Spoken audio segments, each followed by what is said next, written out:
എല്ലാവർക്കും easy tips four ബിഎസിലേക്ക് ഹൃദ്യമായ സ്വാഗതം.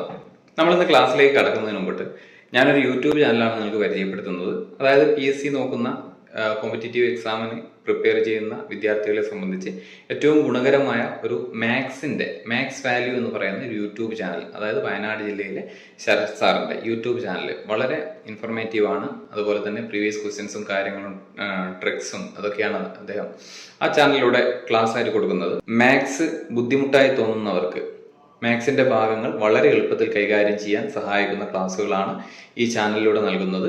അപ്പം റീസെന്റ് ആയിട്ട് നടന്ന എക്സാമിൽ ക്വസ്റ്റ്യൻസ് ഒക്കെ അതിൽ അനലൈസ് ചെയ്യുന്നുണ്ട്. അപ്പോൾ മാത്സ് വാല്യൂ എന്ന് പറയുന്ന യൂട്യൂബ് ചാനലിന്റെ ലിങ്ക് ഞാൻ ഡിസ്ക്രിപ്ഷൻ ബോക്സിൽ കൊടുത്തിട്ടുണ്ട്. അപ്പം നിങ്ങൾ തീർച്ചയായിട്ടും എല്ലാവരും ഒന്ന് ആ ചാനലൊന്ന് കയറുക. നിങ്ങൾക്ക് ഇഷ്ടപ്പെട്ട് കഴിഞ്ഞാൽ തീർച്ചയായിട്ടും ചാനലൊന്ന് സബ്സ്ക്രൈബ് ചെയ്ത് ശരത് സാറിനെ സപ്പോർട്ട് ചെയ്യുക. അപ്പം നമ്മളിന്ന് നോക്കുന്നത് ഭൂസവിശേഷതകൾ ചിത്രീകരിക്കാൻ ഉപയോഗിക്കുന്ന അംഗീകൃത നിറങ്ങളെ കുറിച്ചാണ്. അപ്പൊ അതേ എക്സാമിന് ചോദിക്കാറുണ്ട് ഭൂസവിശേഷതകൾ ചിത്രീകരിക്കാൻ ഉപയോഗിക്കുന്ന നിറങ്ങളെ കുറിച്ച്. അപ്പം SCERT ബേസ് ചെയ്തിട്ടുള്ള ഭാഗമാണ് പറയുന്നത്. 10ാം ക്ലാസ്സിലെ പാഠപുസ്തകത്തിൽ വളരെ വ്യക്തമായിട്ട് പറയുന്ന ഭാഗമാണ്. അപ്പൊ ഇമ്പോർട്ടന്റ് ആണ്. അപ്പൊ ഏതൊക്കെ കളറുകളാണ് ഓരോ ഭൂസവിശേഷതകൾക്കും കൊടുക്കുക എന്നാണ് നമ്മൾ ഇതിൽ നോക്കുന്നത്. അപ്പൊ ആദ്യം ഭൂപടത്തിലൊക്കെ കറുപ്പ് നിറത്തിൽ കൊടുത്തിരിക്കുന്ന രേഖകൾ. അപ്പൊ ഏതൊക്കെ ഭൂസവിശേഷതകളാണ് കറുപ്പ് നിറത്തിൽ ചിത്രീകരിച്ചിരിക്കുന്നത് നോക്കാം.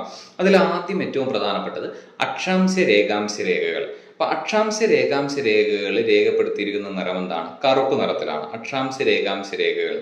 അതുപോലെ തന്നെ റെയിൽവേ ലൈനുകൾ, ടെലിഗ്രാഫ് ലൈനുകൾ, അതിർത്തി രേഖകൾ, വരണ്ട ജലാശയം എന്നിവയെ സൂചിപ്പിക്കാൻ ഉപയോഗിക്കുന്ന നിറം എന്ന് പറയുന്നത് കറുപ്പാണ്. അപ്പം ഭൂസവിശേഷതകൾ ചിത്രീകരിക്കാൻ കറുപ്പ് നിറം ഉപയോഗിക്കുന്നത് എന്തിനൊക്കെയാണ്? ഒന്ന് അക്ഷാംശ രേഖാംശ രേഖകൾ ചിത്രീകരിക്കാനാണ്. വരണ്ട ജലാശയത്തെ കാണിക്കാൻ കറുപ്പ് നിറമാണ് കൊടുക്കുന്നത്. വരണ്ട ജലാശയം. പിന്നെ എന്താണ് കൊടുത്തത്? ടെലിഗ്രാഫ് ലൈനുകൾ, അതുപോലെ തന്നെ റെയിൽവേ ലൈനുകൾ, അതിർത്തി രേഖകൾ എന്നിവ ചിത്രീകരിക്കാൻ ഭൂപടത്തിൽ കൊടുത്തിരിക്കുന്ന നിറമാണ് കറുപ്പ് നിറത്തിലാണ് ഇവയെ സൂചിപ്പിച്ചിട്ടുണ്ടാവുക. അടുത്തത് നീല നിറത്തിൽ ചിത്രീകരിച്ചിരിക്കുന്നത് എന്തൊക്കെയാണ്? അത് നമുക്കറിയാം. നീല നമ്മൾ കാണുന്നതാണ് സമുദ്രം. അതുപോലെ തന്നെ എന്താണ്? നദി, സമുദ്രം, നദി, കുളങ്ങള്, സമുദ്രം, നദി, കുളങ്ങള്, കുഴൽക്കിണറ്. അപ്പം എന്തിനൊക്കെ സൂചിപ്പിക്കുന്നത്? സമുദ്രങ്ങള്, നദി, അതുപോലെ തന്നെ എന്താണ്? കുളങ്ങള്, കിണറുകൾ, കുഴൽക്കിണറുകൾ. പിന്നെ എപ്പോഴും ജലസാന്നിധ്യം ഉള്ള പ്രദേശങ്ങളെയും ചിത്രീകരിക്കാൻ ഉപയോഗിക്കുന്ന നിറമാണ് നീലനിറം. അപ്പൊ നീലനിറം സൂചിപ്പിക്കുന്നത് നമ്മൾ പറഞ്ഞ എന്തിനൊക്കെയാണ്? സമുദ്രങ്ങളാണ്. അതുപോലെ തന്നെ നദികളുണ്ട്, കുളങ്ങളുണ്ട്, അതുപോലെ തന്നെ കിണറുകളും കുഴൽക്കിണറുകളും സൂചിപ്പിക്കാൻ, എപ്പോഴും ജലസാന്നിധ്യം നിലനിൽക്കുന്ന സ്ഥലങ്ങളെ സൂചിപ്പിക്കാൻ നീലനിറമാണ് ഉപയോഗിക്കുന്നത്. വരണ്ട ജലാശയം നമ്മൾ നേരത്തെ പറഞ്ഞു ഏത് നിറമാണ്? കറുപ്പ് നിറമാണ്. അപ്പൊ ജലാശയം നേണ്ട നീലയിലേക്ക് പോകരുത്, വരണ്ടതാണ്, വരണ്ട് കിടക്കുകയാണ്.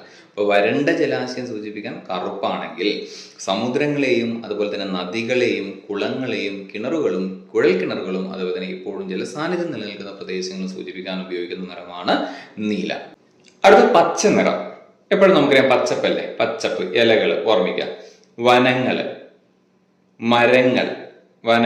മരങ്ങള്, കുറ്റിച്ചെടികള്, പുൽമേടുകള്, ഫലവൃക്ഷത്തോട്ടങ്ങള് എന്നിവയെ സൂചിപ്പിക്കാൻ ഉപയോഗിക്കുന്ന നിറം എന്താണ്? പച്ചയാണ്. അപ്പൊ എപ്പോഴും പച്ചപ്പ് നമുക്കറിയാം വൃക്ഷങ്ങൾ കാണാം. അപ്പൊ അങ്ങനെ ഓർമ്മിച്ചാൽ മതി.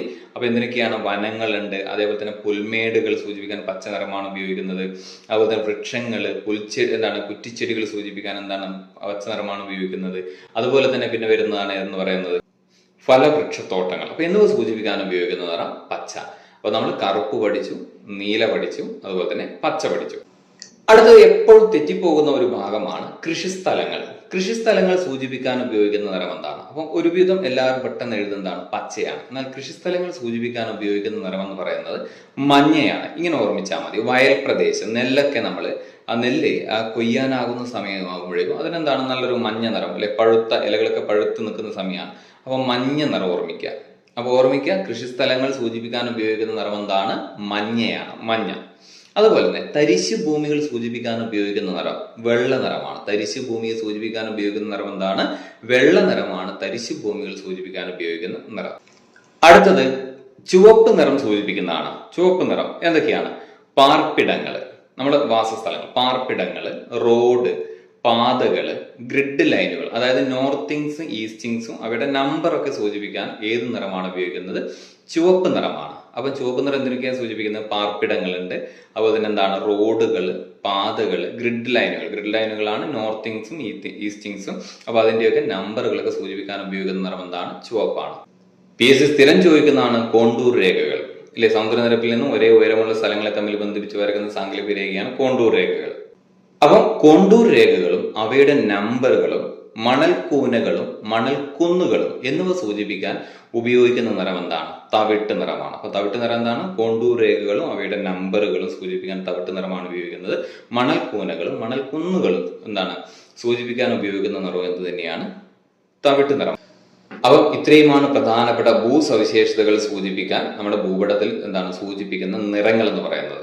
അപ്പം നമ്മൾ പറഞ്ഞ കാര്യങ്ങളൊന്ന് കൃത്യമായിട്ട് പഠിച്ചു വെക്കുക. SCRTയിലുള്ള അതേ ഫാക്റ്റ് ആണ്. SCRT നിരന്തരം ചോദിക്കുന്ന ഭാഗങ്ങളാണ്. അപ്പോൾ നിങ്ങൾക്ക് വീഡിയോ ഇഷ്ടപ്പെട്ടു കഴിഞ്ഞാൽ തീർച്ചയായിട്ടും ചാനൽ എന്ത് ചെയ്യണം? സബ്സ്ക്രൈബ്